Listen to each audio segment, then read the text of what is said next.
ភព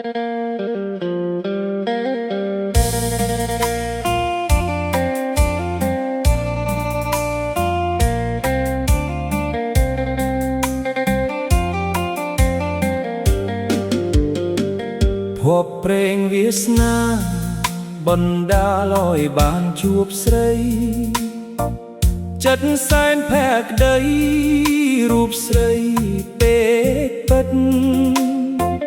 បុប្ផាជ្រៃធំឲ្យខ្ញុំព្រួយគិតយប់ថ្ងៃល្ងាចព្រឹកនឹកគ្មានស្បាយត្រៀមសូមសាភាប្រៀបរាប់ប្រាប់ដួងចិត្តស្មោះ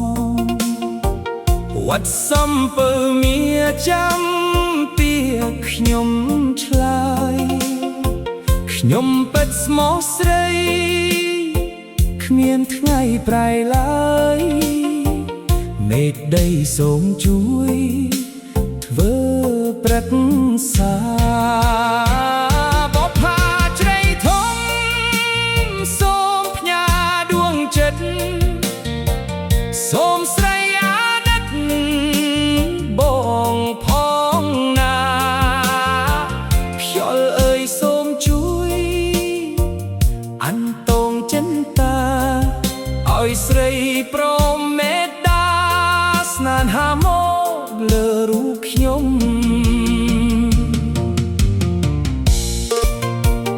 បើសិនជួបហើយតែត្រូវឃ្លាតឆ្ងាយដួងចិត្ត